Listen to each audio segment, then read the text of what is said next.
Página 7. Una historia de la violencia, Robert Muchemblet, 2008. Desde el final de la Edad Media hasta la actualidad. Capítulo 1. ¿Qué es la violencia? La palabra violencia, que proviene del latín vis, que significa fuerza o vigor, apareció en francés a principios del siglo XIII y caracterizaba a una persona brutal y de mal genio. También describía una relación de poder encaminada a someter o coaccionar a otra persona. En los siglos siguientes, la civilización occidental dio a la violencia un papel fundamental. Por un lado, denunció ferozmente los excesos de la violencia y la declaró ilegítima, recordando que la ley divina prohibía matar a otra persona. Por otro, dio a la violencia un papel elevado, positivo y la declaró legítima, para validar la acción del caballero que derramó sangre en defensa de las viudas y los huérfanos, y para defender las guerras justas libradas por los reyes cristianos contra los infieles, alborotadores y enemigos del príncipe. Hasta mediados del siglo XX, el continente vivió en medio de la violencia. No solo permitió al continente responder a los desafíos de su rival, el Islam, en particular la amenaza turca, sino que la violencia gobernó con frecuencia las relaciones entre monarcas y señores, grandes y pequeños. Durante más de medio milenio se libraron guerras internas entre estados y, a partir del siglo XVI, entre religiones cristianas antagónicas se extendieron al resto del mundo en el siglo XVIII y culminaron en las terribles guerras mundiales de la primera mitad del siglo XX. Las generaciones nacidas a partir de 1945 son las primeras que han visto desaparecer la guerra en Occidente, aunque algunas fronteras orientales del continente han seguido sufriendo sus estragos, o al menos siguen bajo su amenaza. La Unión Europea ha sido en los últimos tiempos un oasis en este sentido. También es el único gran grupo de naciones del mundo que ha abolido la pena de muerte en su territorio para todos los delitos, incluida la violencia mortal. Ha exorcizado lenta y dolorosamente el problema y ahora considera la vida humana como sagrada y el homicidio como un gran tabú. 7. Mi objetivo en este libro es tratar de comprender cómo la cultura occidental ha logrado, en 7 siglos, erradicar una violencia asesina multiforme que todavía, solo recientemente, estaba profundamente arraigada en su tejido. Incluso puede que, en ciertos periodos, haya sido más cruel y destructiva que en otras civilizaciones. Porque los formidables guerreros producidos en su suelo difundieron el fuego y la espada a otros pueblos durante las cruzadas y durante la conquista de América por los conquistadores en el siglo XVI, y al resto del mundo en la época de la colonización, antes de pasar la antorcha a los Estados Unidos en el siglo XX. Una verdadera cultura de la guerra ha presidido desde sus orígenes el desarrollo de Occidente, intensificándose incluso con los grandes descubrimientos. Ese no es mi tema aquí.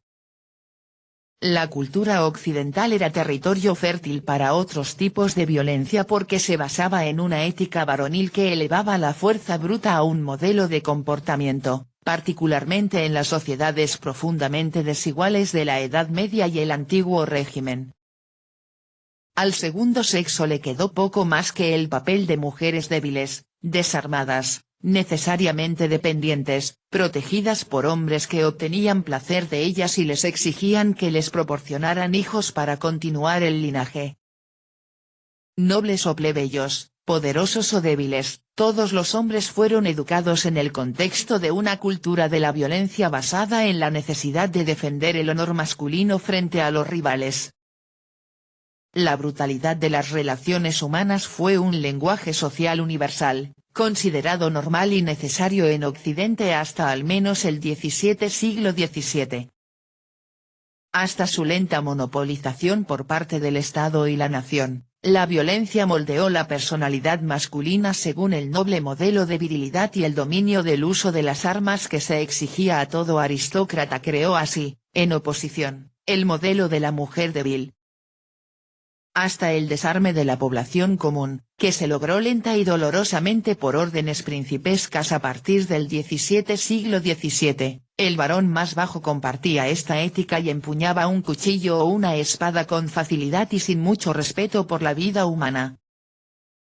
A partir del siglo de las luces, los esfuerzos de las autoridades civiles y religiosas por devaluar esta actitud comenzaron a dar frutos. Las grandes revueltas campesinas armadas que incendiaron regiones enteras disminuyeron y el número de homicidios perseguidos por los tribunales disminuyó en todas partes, sobre todo en Francia, Inglaterra, los Países Bajos y Suecia. Una nueva cultura del tabú sobre la sangre y el rechazo de la sangre. La violencia llegó gradualmente a prevalecer en el continente, no sin algunos resurgimientos salvajes o importantes variaciones cronológicas y geográficas. Las ciencias sociales, esos notables productos del genio occidental del siglo XIX, han centrado recientemente su atención en la cuestión de la violencia homicida. Su discurso común de devaluación con respecto a este fenómeno criminal generalmente ignora sus aspectos socialmente estructurantes y las formas positivas que podría asumir a los ojos tanto de los actores como de los gobiernos de la Edad Media y el siglo XVI. Necesitamos volver a este hecho si queremos lograr una comprensión adecuada del problema y revelar las causas de los cambios masivos de los últimos 500 años. Podemos comenzar preguntando si la violencia es innata o una construcción cultural, antes de intentar explicar su estrecha relación con la virilidad en la historia de Occidente. Esto nos llevará a una discusión sobre el vínculo simbólico forjado entre el semen y la sangre para definir el honor masculino en nuestra cultura. ¿Es la violencia innata? En términos jurídicos, la violencia designa crímenes contra las personas, incluidos el homicidio, la agresión y la violación. La clasificación de estos fenómenos no es la misma en todos los países y en todas las épocas, lo que complica la tarea del historiador. Los especialistas del antiguo régimen generalmente omiten el infanticidio, con el argumento de que no se registra lo suficiente. Los delitos contra la propiedad constituyen hoy una categoría separada, aunque algunos robos van acompañados de violencia agravada e incluso letal. Las estadísticas de los países anglófonos, tanto recientes como antiguas, distinguen claramente dos tipos de homicidio, el premeditado y el no premeditado, este último designado como homicidio involuntario.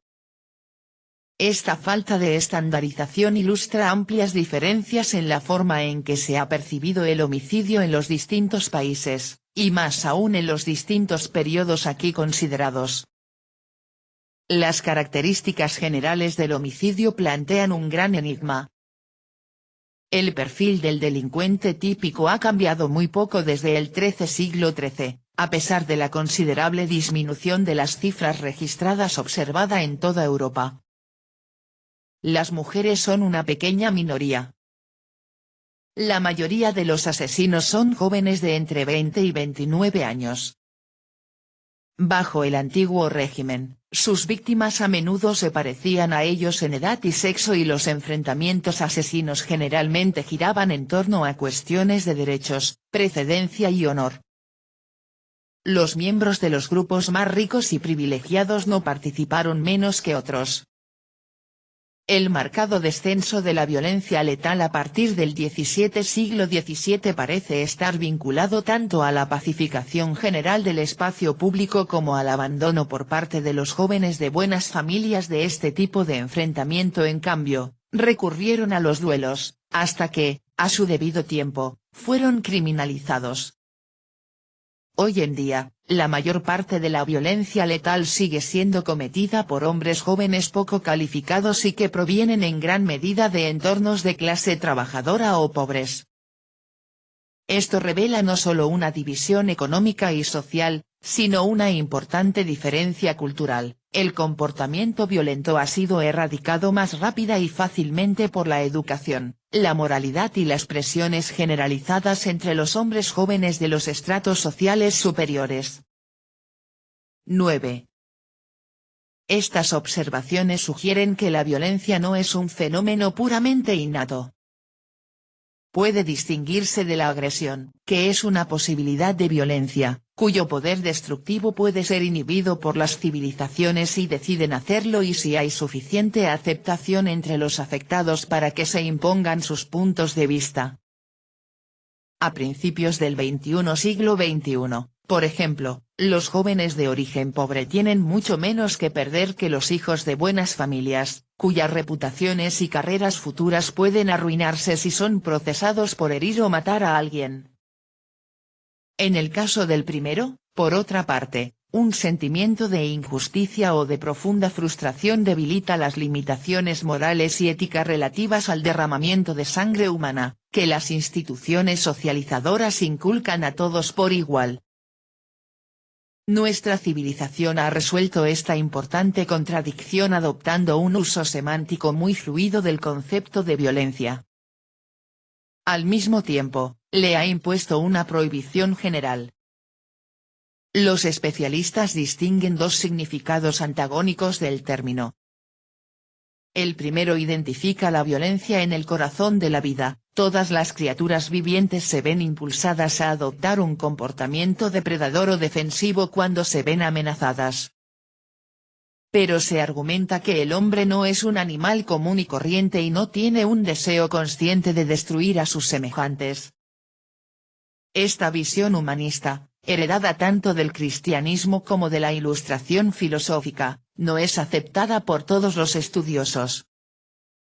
Psicoanalistas, psicólogos y etólogos identifican una agresión específica en humanos.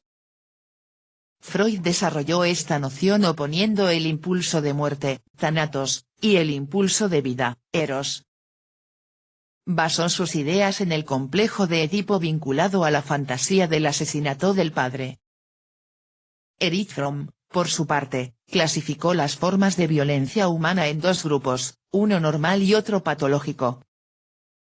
Entre los primeros se encuentran aquellos que se expresan en el juego o están dirigidos a preservar la vida, por miedo, frustración, envidia o celos, pero también, con una dosis de patología, por deseo de venganza o pérdida de esperanza.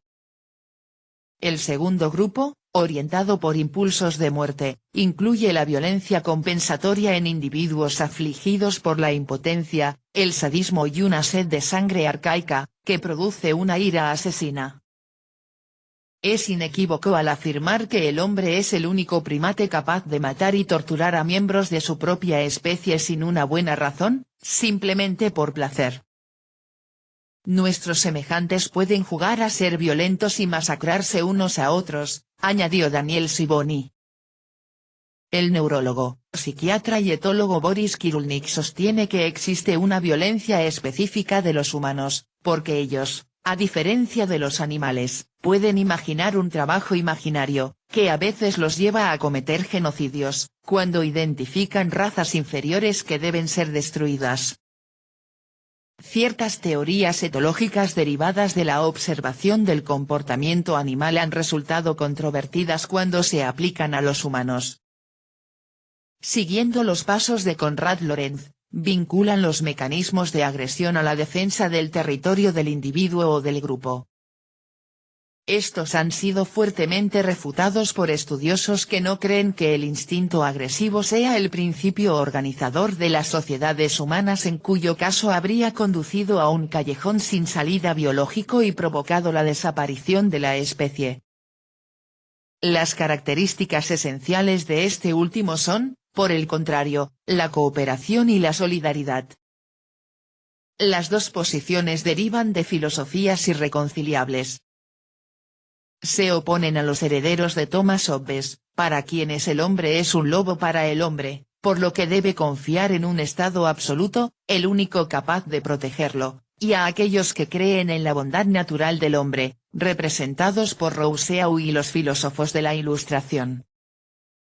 Entre estos dos extremos se encuentran los herederos de una teología pesimista que considera la naturaleza humana fuertemente marcada por la agresión, que solo puede ver su salvación en la fe. La religión se esfuerza invariablemente por dominar la violencia, por evitar que se descontrole e instruye a los hombres sobre lo que deben y no deben hacer para evitar una recurrencia de la violencia destructiva, e impulsa a una comunidad en crisis a elegir una víctima sustituta cuyo sacrificio haga posible restaurar el orden que ha sido perturbado.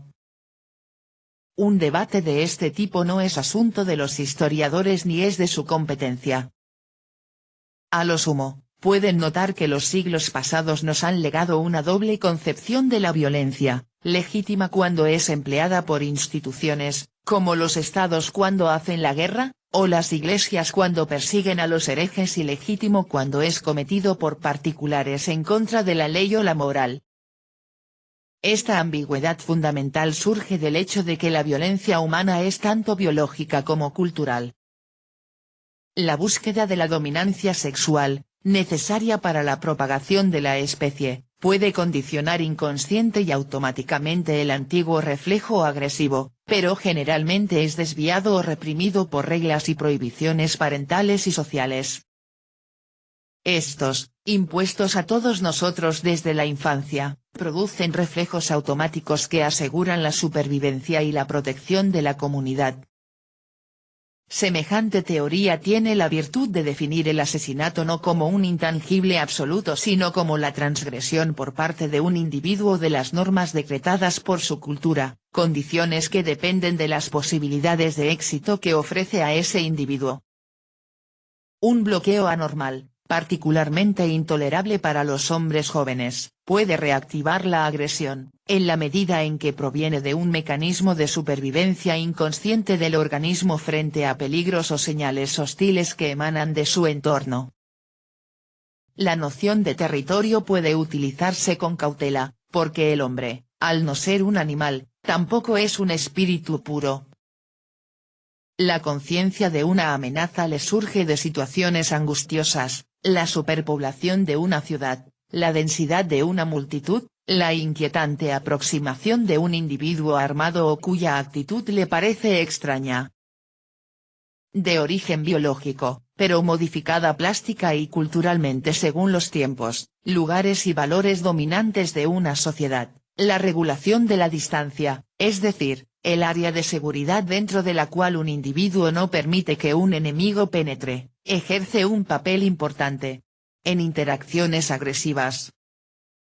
Los enfoques psicológicos incluyen una parte de explicación que es útil tener en cuenta. La violencia se activa por frustraciones o heridas narcisistas, que dependen de la esfera del amor propio y la autoestima. La intensidad de la respuesta brutal parece mayor en el caso de insultos o expresiones de menosprecio que emanan de una persona admirada o de un representante de autoridad, como un maestro o un policía. Esto es aún más fuerte en un grupo. Gustave Le Bon lo demostró con respecto a los fenómenos de masas. En efecto, los individuos, al sentirse desinhibidos, experimentan un sentimiento de impunidad ligado al anonimato, como se puede comprobar entre las bandas de encapuchados alborotadores de los suburbios a principios del siglo XXI. Algunos trabajos empíricos también han demostrado que una alta densidad de población, por ejemplo en una guardería, aumenta el comportamiento agresivo, y cada persona parece defender su territorio. Página 12.